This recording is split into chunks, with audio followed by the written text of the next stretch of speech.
রাজ্যের মানুষের মধ্যে নিউজ 18 বাংলার যারা দর্শক তাদের মধ্যে আগ্রহ বেড়েছে যে মুখ্যমন্ত্রী এইভাবে পদক্ষেপ করলেন, নজিরবিহীন মুখ্যমন্ত্রী চলে গেলেন আন্দোলনকারীদের মাঝে যেখান থেকে শাসক বিরোধী স্বর উঠছে। তারপরে আমরা জানার চেষ্টা করব আপডেট কিছু আছে নাকি প্রতিনিধি অনুপের কাছে। অনুপ, এখনো পর্যন্ত আজকে আবার রাত জাগার কর্মসূচিও ডাকা হয়েছে, কি মনে হচ্ছে আজকের পরে, মানে আজকে হয়তো তারা অবস্থানটা জারি রাখলেন, পরবর্তী সময়ে কি অবস্থান তুলে নিয়ে আন্দোলন চালিয়ে যাবেন?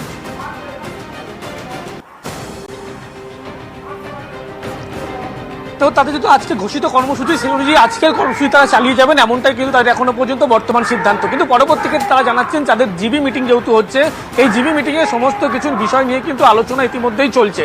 তার মধ্যে উল্লেখযোগ্য হিসেবে আজকে যেহেতু ঘোষিত কর্মসূচি করেছিল, সেই কারণে এই রাজ্যগত যে কর্মসূচি একেবারে সেই কর্মসূচি জারি থাকবে। কিন্তু আগামীর কি কর্মসূচি হবে সেক্ষেত্রে কিন্তু মুখ্যমন্ত্রী মমতা বন্দ্যোপাধ্যায় তিনি যেভাবে নজিরবিহীনভাবে তাদের আন্দোলনের মাঝে উপস্থিত হচ্ছেন, বেশ কিছু বার্তা দিয়েছেন এবং তারা তাদের দাবির কথা স্পষ্ট করেছেন এবং সেক্ষেত্রে আলোচনার মধ্য দিয়ে সমস্যার সমাধান তারা এই মুহূর্তে চাইছে। এবং মুখ্যমন্ত্রী যেহেতু বলেছে কারোর বিরুদ্ধে কোনো রকম পদক্ষেপ নেওয়া হবে না, তারা যাতে কাজে ফেরে, এক্ষেত্রে তারা কাজে ফেরবে, তারা এমনটাই চাইছে। কিন্তু আলোচনার মাধ্যমে সমস্যার কিন্তু সমাধান চাইছে।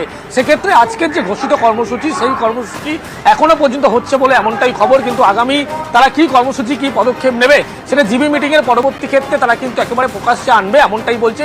কিন্তু আজকের যে ঘোষিত কর্মসূচি সেই কর্মসূচি আন্দোলন তারা চালিয়ে যাবেন। কিন্তু পরবর্তী ক্ষেত্রে জিবি মিটিং বৈঠক যে হচ্ছে, বৈঠকের পরবর্তী কিভাবে আন্দোলন চলবে এই সমস্ত কিছু তারা কিন্তু স্পষ্ট করেন বলে আন্দোলন চালিয়ে যাওয়া হবে। হ্যাঁ, তুমি যেটা বললে অনিকেত মাহাতো, দেবাশিস হালদার তারা ঠিক মুখ্যমন্ত্রী চলে যাওয়ার পরেই এই দাবি করেছেন। এখন জিবি মিটিং, সেই জিবি মিটিং এ মুখ্যমন্ত্রী যা যা প্রতিশ্রুতি দিয়েছেন সেইগুলো নিয়ে চুলচেরা বিশ্লেষণ হচ্ছে। অবস্থান উঠে যাবে, অবস্থান মঞ্চ উঠে গিয়ে আন্দোলন চলবে না কর্মবিরতি তারা চালিয়ে যাবেন, কারণ 5 দফা দাবি নিয়ে তারা এখনো অনড়। দেখুন আন্দোলনের যে ধারা, যে স্পিরিট, সেই স্পিরিট অনুযায়ী দাবি, সেই স্পিরিট অনুযায়ী চলবে। আমাদের যে 5 দফা দাবি, এই দাবি নিয়ে মাননীয় মুখ্যমন্ত্রীর কাছে আমরা এক্ষুনি আলোচনায় বসতে চাই। আমরা মনে করি 5 দফা দাবি নিয়ে আমরা কোন রকমের কোন সমঝোতায় যেতে রাজি নয়, কিন্তু আমরা 5 দফা দাবি নিয়ে অতি দ্রুত আলোচনায় বসতে চাই। 5 দফা আজকে এটা সদর্থক ভূমিকা হিসেবে দেখছি, আমরা ওয়েলকাম জানাচ্ছি। কিন্তু আমরা আমাদের ন্যায় বিচারের যে 5 দফা দাবি, সেই দাবিতে কিন্তু কোনো সমঝোতা আমরা করব না। এই যে মুখ্যমন্ত্রী এসেছেন আমাদের সাথে আলোচনার সদিচ্ছা দেখিয়েছেন, আমরা এটাকে অত্যন্ত সাধুবাদ জানাচ্ছি এবং আমরা এক্ষুনি আলোচনার মাধ্যমে এই মুহূর্তে এই অচলাবস্থা কাটানোর জন্য ওনার কাছে দাবি জানাচ্ছি। এক্ষুনি উনি আলোচনার টেবিলে বসুন। উনি এত দূর এসেছেন, আমাদের কাছে এসেছেন, স্বাস্থ্য ভবন এখানেই, আমরা স্বাস্থ্য ভবন, উনি স্বাস্থ্যমন্ত্রী, উনি এক্ষুনি আমাদের সাথে বসে আমাদের এই ন্যায় বিচারের 5টা দাবি মেনে নিন, এটা আমাদের তীব্র দাবি থাকবে। এই 5টা দাবি মেনে নেওয়ার দাবি আগেও ছিল, তারপরেও নবান্ন ডেকেছিল, মুখ্যমন্ত্রী বসেছিলেন প্রায় 1.5 ঘন্টা 2 ঘন্টা এবং তখন একটা শর্ত জাস্ট মানেনি রাজ্য, লাইভ স্ট্রিমিং। সেই লাইভ স্ট্রিমিংয়েই কি আটকে থাকবে আবার? আমি আবিরের কাছে চলে যাব, কারণ সরকার পক্ষ কি মনে করছে, প্রশাসনিক পক্ষ কি মনে করছে যে আজকে মুখ্যমন্ত্রীর এই নজিরবিহীন পদক্ষেপের পরে কি বরফ গলবে?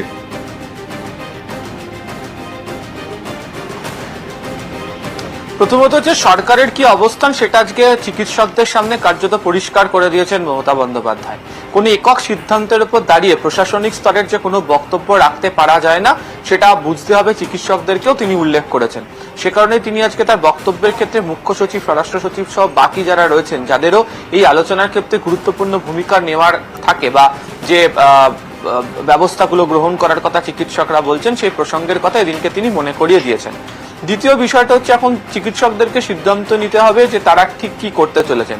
কিন্তু প্রশাসনের বক্তব্যের জায়গা পরিষ্কার হয়ে গিয়েছে। এক, যে আপনারা পরিষেবা দিন এবং কাজে যোগ দিন, তার কারণ সুপ্রিম কোর্টের নির্দেশ আছে। 2, রাজ্য সরকারের তরফ থেকে পরিষ্কার করে বলা হচ্ছে কোনো চিকিৎসকের বিরুদ্ধে কোনো ধরনের ব্যবস্থা তারা গ্রহণ করবে না। অন্য রাজ্যের ক্ষেত্রে যে গোটা ঘটনা ঘটেছে সেটা এই রাজ্যের ক্ষেত্রে তারা করবে না।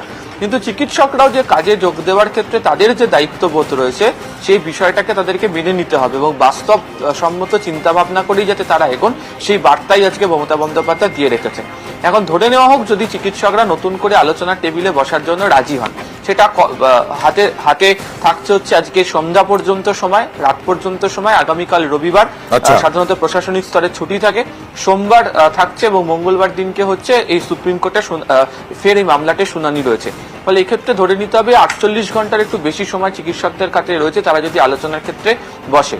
দ্বিতীয়ত হচ্ছে তারা যে দাবিগুলোর কথা বলছেন সেই দাবিগুলোর প্রেক্ষিতেও আজকে মমতা বন্দ্যোপাধ্যায় একটা বিষয় উল্লেখ করে দিয়েছেন, সেটা হচ্ছে যে কোনো অভিযোগ তুললে সেই অভিযোগ যতক্ষণ না পর্যন্ত প্রমাণিত হচ্ছে, যতক্ষণ না পর্যন্ত সেই গোটা বিষয়টি সম্পর্কে দেখে অনুধাবন করা হচ্ছে, ততক্ষণ পর্যন্ত কোনো সিদ্ধান্ত গ্রহণ করতে পারা যায় না। কিন্তু এটা ঠিক, তারা যে অভিযোগগুলিকে রেখেছেন সেই অভিযোগগুলো রাজ্য সরকার যে তদন্ত করে দেখবে এবং সেই তদন্তের যে ফল সেটাও তারা যে জানিয়ে দেবে, সেই গোটা ঘটনার কথাও তারা জানিয়ে রেখে দিয়েছে প্রশাসনের তরফ থেকে। ফলে আলোচনাতে হলেও লাইভ স্ট্রিমিং বা আলোচনা করার জন্য বাকি যে যুক্তিগুলো সাজানো হয়েছিল সেগুলো নতুন করে মাঝে কোনো অন্তরায় হয়ে দাঁড়াবে এমনটা প্রশাসন মনে করছে না। তবে সিদ্ধান্ত যেহেতু এর আগে জুনিয়র চিকিৎসকদের ক্ষেত্রে ছিল, তারা নবান্ন থেকে লাইভ স্ট্রিমিং না হওয়ার কারণে বৈঠক করবে না বলে সিদ্ধান্ত নেয় এবং আজকে প্রশাসনিক প্রধান হয়ে যে মঞ্চ থেকে বিরোধী স্বর বারবার উঠছে সেখানে রাজ্যের মুখ্যমন্ত্রীর পৌঁছে যাওয়া এখন বল হচ্ছে। দেখা যাক জুনিয়র ডাক্তাররা তারা কিভাবে নিচ্ছেন, কিভাবে তারা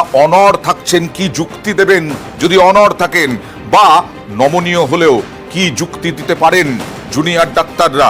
কারণ প্রায় 2 ঘন্টা হতে চলল, এখনো জিবি মিটিং চলছে।